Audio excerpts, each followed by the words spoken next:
അതെ, ഞാൻ ക്ലാരാസ് കൊച്ചീപ്പൻ. ഞാൻ ഇന്നൊരു പഴയകാല മീൻകറിയാണ് വെക്കുന്നത്. ഇപ്പോൾ നമ്മളങ്ങനെ മീൻകറിക്ക് മല്ലിപ്പൊടിയൊന്നും ഉപയോഗിക്കാറില്ല. പക്ഷേ ഞങ്ങളുടെയൊക്കെ ചെറുപ്പകാലത്ത് മുളകും മല്ലിയും ഉലുവയും മഞ്ഞളും 2 കറിവേപ്പിലയൊക്കെ ഇട്ടൊന്ന് ചൂടാക്കി ഉരുളിലിട്ടൊന്ന് ഇടിച്ച് അരകല്ലിൽ അരച്ചാണ് മീൻ കറിക്ക് മസാല ഉണ്ടാക്കുന്നത്. ഞാൻ ഇന്നും വെളിച്ചെണ്ണയാണ് മീൻകറി വെക്കാൻ ഉപയോഗിക്കുന്നത്. മീൻ കഴുകാൻ പോകുന്നതിന് മുമ്പ് തന്നെ 2-3 അല്ലി അല്ലെങ്കിൽ ആവശ്യത്തിന് കുടംപുളി എടുത്ത് നന്നായിട്ട് കഴുകി ചെറിയ ചൂടുവെള്ളത്തിലിട്ട് വെക്കുന്നത് നല്ലതാണ്.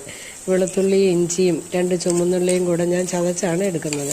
കടുക് വറുക്കുമ്പോൾ കടുക് ഉലുവയും ഇട്ട് പൊട്ടിച്ചതിന് ശേഷം ചതച്ച് വെച്ചിരിക്കുന്ന വെളുത്തുള്ളി ഇഞ്ചി മൂപ്പിക്കുക. അതിലേക്ക് മസാലപ്പൊടി ഞാനൊന്ന് ചെറുതായിട്ട് മിക്സിയിൽ അരച്ചെടുത്തിട്ടുണ്ട്. അതും കൂടി ഇട്ട് ശകലം കായപ്പൊടിയും ചേർത്ത് അരപ്പ് മൂപ്പിച്ച് ഉപ്പും പുളിയും വെച്ചിരിക്കുന്ന വെള്ളവും ചേർത്ത് കറിവേപ്പിലയും ചേർത്ത് നന്നായിട്ട് തിളപ്പിക്കുക. തിളച്ച് വരുമ്പോൾ മീൻ ഇട്ട് ചട്ടി ഒന്ന് ചുറ്റിച്ച് വെക്കുക. വാങ്ങുന്നതിന് മുമ്പ് ഇത്തിരി പച്ചവെളിച്ചെണ്ണ ഒഴിച്ച് ഉപയോഗിക്കാം.